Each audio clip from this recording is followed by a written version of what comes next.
Hello again, everybody, and welcome to another edition of Brown's Latest. I'm Dave Grendzynski. Some people call me CRAZIER.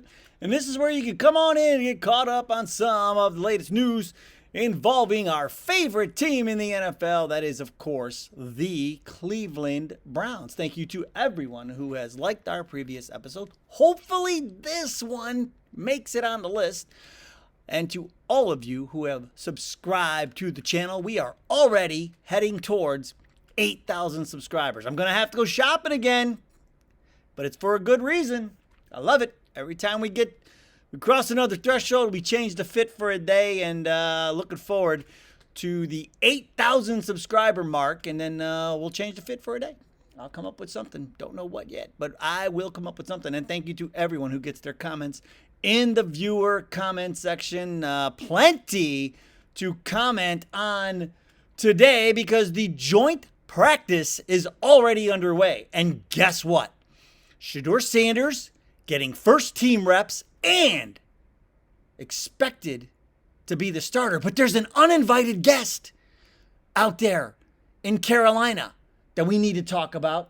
And then after watching practice the other day, I have some questions about this team, folks, that we need to answer now that we are on the brink of the first preseason game. Also ahead, the Browns lost out on over $630,000 in unclaimed funds that could have gone towards the new stadium in Brook Park. But you know what? It's their own fault.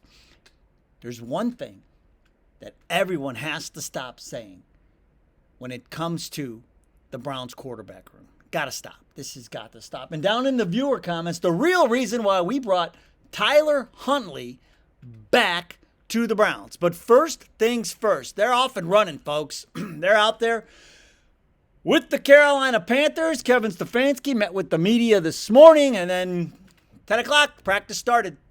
And Shedeur Sanders getting first team reps today. It's the one thing everybody wanted. The hammy situation, and we're not talking about Tom Hamilton, the radio voice of the Cleveland Guardians. We're talking about Kenny Pickett and Dillon Gabriel. Their hammies have cut their practice week short, and their golden opportunities to show what they can do against somebody else, not going to happen. And because of that, Shedeur not only getting the first team reps, he is expected to start that game on Friday night. So they'll practice today. There'll be some, maybe Shedeur will be available after practice and we can hear from him. And then nothing tomorrow. And then just a walkthrough. And on Friday is the game. So a lot of developments going on. But there's also an uninvited guest out there. That's the rain. They got like a quarter of an inch of rain yesterday. It's supposed to rain all through practice today, all the way through the game on Friday. And the coaches talked about it, but they're like, we're just going to play through it. So as long as there's no lightning, they'll play in the rain, practice in the rain, and play the game on Friday night. But the one interesting thing, so they'll have the one joint practice today, and then the walkthrough tomorrow.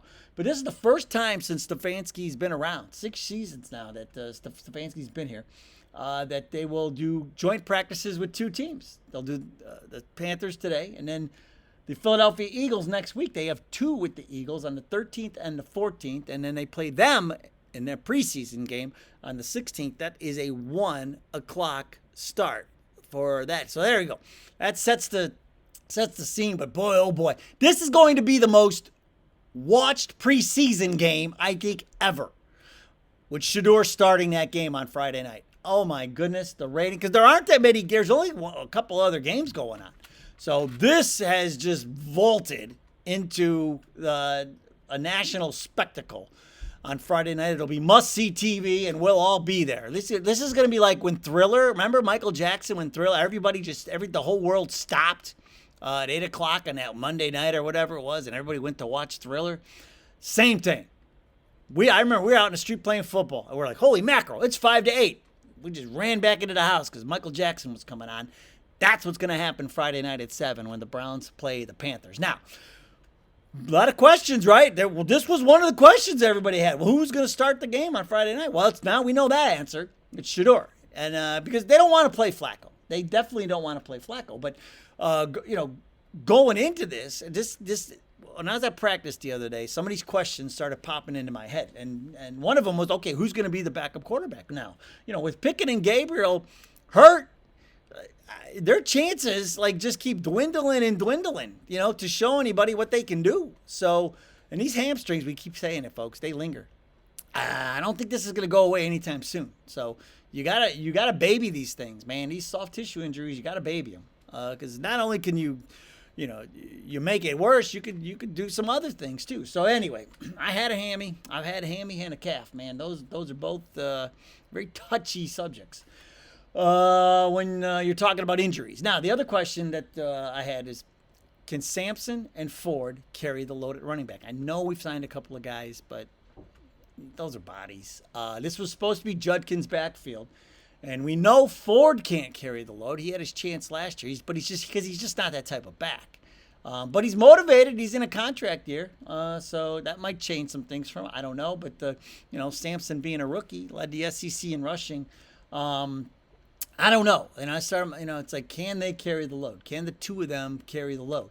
And then related to that, watching practice the other day, I started wondering, man, is the offensive line as good as I thought it was? Or is the question, is the offensive line as good as I hope it is? And so, there were some sacks. Flacco was, had to escape a couple of times. I mean, he made something out of it. I mean, he scrambled for a run one time, positive yards, and then another time he was under heavy pressure and got the ball to Fanning. He got it out. That strong arm of his, and turned what would have been a sack and maybe a 10-yard loss into a 3 or 4 yard gain.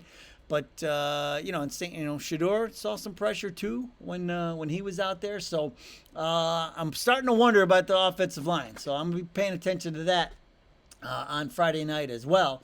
And then kicker, can Dustin Hopkins hold it together? I mean, he was 3 for 4 when I was out there the other day, and the good one was he had the game-winning field goal. Flacco led the drive to get him in a position, and he kicked a 51-yarder. But he was 3 for 4. And he was so rock solid in 2023, and the wheels kind of came off the wagon last year. So can he keep it together? So those are some of the big questions at the moment as the joint practice goes on today, and we have this preseason game in the midst this week. So those are some of the questions I took away from watching practice the other day. Now, one of the things that's also a question is, do you have any unclaimed funds? So remember the Browns? I'm not going to say this is backfiring on them. I think it's a great thing, what's happening. So remember the Browns said they want to use the unclaimed funds to help pay for the new stadium in Brook Park. Well, during the course of the Ohio State Fair in Columbus, the Ohio Department of Commerce's Division of Unclaimed Funds Department set up a booth at the fair, and they told people, come on over and put in your name and see if you have any unclaimed funds. And over the course of 12 days, 1,200 people found out that they had funds. But look at the numbers. $630,000 was returned to the 1,200 people. The average claim, $527.35. But the biggest claim, $60,000. Can you imagine going to the state fair? You're like, oh, let's go check out the butter sculpture this year. And then you end up walking over to the booth that the unclaimed funds department has set up, and then you find out you got $60,000 coming to you. That's like going to the casino and not even having a place to bet. They just hand you a stack of cash worth $60,000. So it's good to see. I mean, I'll say it's the Browns' own fault, right? I mean, they're the ones that started this, but I don't know. Maybe this was part of their intention. Maybe they were like, well, if we say we're going to take the money from the unclaimed funds, maybe it'll get people off the schneid, and they could, and they're getting off the schneid, and they're getting their money back. Remember, Johnny Manziel. Remember we talked about this a few weeks ago. He has unclaimed funds, Baker, and then LeBron. Even LeBron's on the list. Maybe LeBron went to the fair, and maybe he got his money back too. So maybe but I thought that was great. The fact that, this is a good thing. So the Browns say they're going to use the money, and it's getting people over to the computer and typing in their names and finding out they got some cash coming to them. So that's a good thing. That is a really good thing. Now, one thing that is not a good thing is people that keep saying we have 5 or 6 quarterbacks on the roster. We do not have 6 quarterbacks. Let's start here. Deshaun Watson will never, ever, ever play for the Cleveland Browns again. Now, he may be on the roster, but he cannot be considered a quarterback for in the Cleveland Browns. No, he is not on this team. All the Browns are trying to do is play nice in the sandbox and get. Hopefully, they don't want him to play this year, and then they can get that insurance money next year, and then the year after that, just put this contract to bed. What they're really hoping is that they can find out that he did something that he wasn't supposed to be doing and hurt that Achilles again, and then they can get out of the contract altogether. So the bottom line is Deshaun Watson do not consider Deshaun Watson a quarterback on this team. Now, Tyler Huntley, he's like half a quarterback. 2 of the other guys are hurt. So at this point right now, we have like 2.5 quarterbacks. We have Flacco, we have Shedeur Sanders, and then Tyler Huntley. So 2.5 quarterbacks because Pickett and Gabriel are hurt. So we don't have 6 quarterbacks on the roster. So these people that put out these stories because they think it's funny, because they like to try and dig in on the Browns, it's not funny because it's not true. And so quit with the 5 or 6 quarterbacks because, Flacco is right now the clubhouse leader to be QB1. Shedeur at this point is in the lead, and he's got the inside track to the backup job now. And Huntley is just here as an emergency. That's all he's here for. And we'll talk more about that in a minute because one thing I will tell you that we never have enough of. We got enough quarterbacks right now, but we never have enough of good viewer comments because they're all good. And so today we'll start with Rigo Thompson, 1328. I wonder if we should hyphen the Thompsons. But Rigo Thompson says, I see Huntley signing as an insurance. If Gabriel and Pickett can't play the first preseason game, the Browns aren't going to play Flacco for 4 quarters. It looks like it will be Shedeur and Huntley. I don't think Huntley will be there long. Here's what I'll tell you, Rigo Thompson. You are absolutely right. That is exactly why Huntley is here. Huntley, medical emergency. That's all it is. They do not want Flacco to play in that game on Friday night. They don't want to risk that. He doesn't need it. He's been in the league. This is 18 years. He's 40 years old, won a Super Bowl, knows the offense. Like he's already getting more reps in practice than they wanted him to get because Pickett and Gabriel are hurt. So Huntley is here as a complete emergency, and now we find out Shedeur expected to start on Friday. I would think he's going to play half the game at least. He'll probably get the whole first half, I would think, and then maybe Huntley takes over in the third. They probably looked around and said, okay, who can we call that's on the beach that kind of knows our offense and we can bring in here and we can just stick them in there on Friday night to kill some time.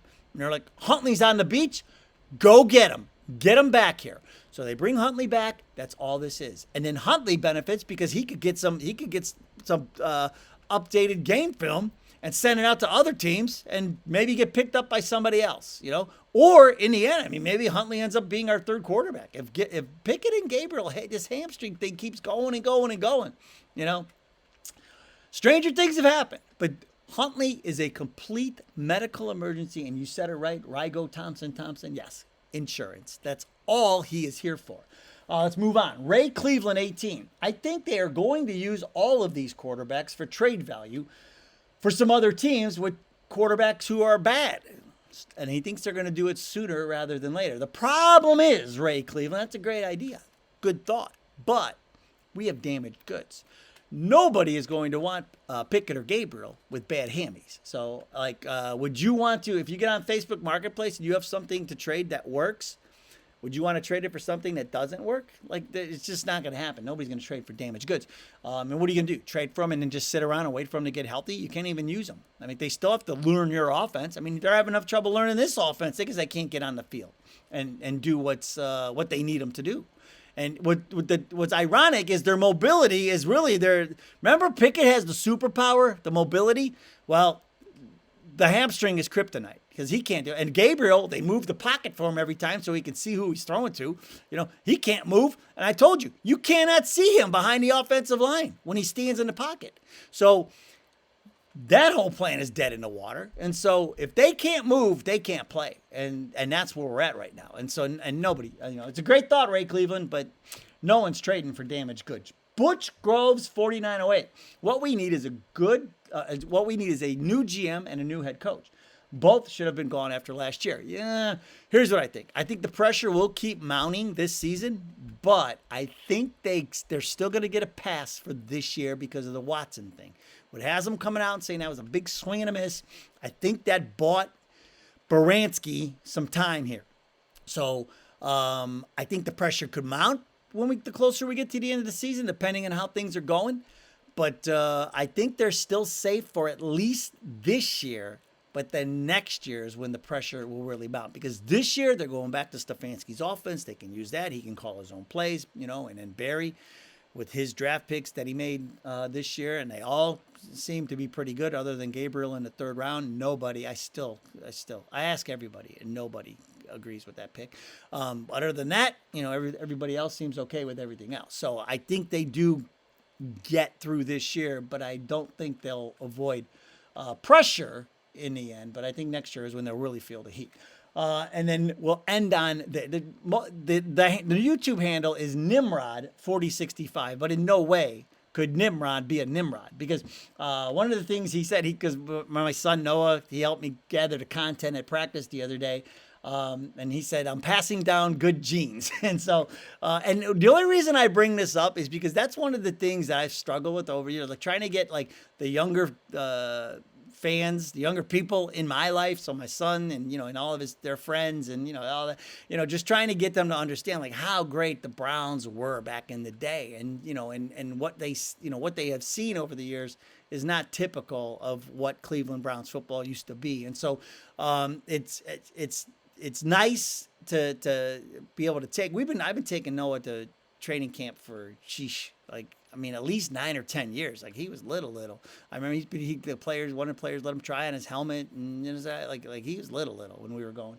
And so he likes to go, and I like to go, and I'm glad, so we need that. And now his friends, they love talking Browns. They're in, they go to games, and so it's good because that's very important. You got to have that next generation of fans coming up, and and then out at the training camp the other day, saw a lot of young ones carrying their little helmets and little footballs, trying to get autographs and things. There's a whole group of youth football players out there too. So the Browns do a good job too of keeping the younger fan engaged. Okay. Wow. This is going to turn out to be quite a week. So joint practice, they're out there right now. They'll finish up. They'll talk about it. We'll break it down tomorrow, but then Friday night, holy moly, what this could be the most watched preseason game.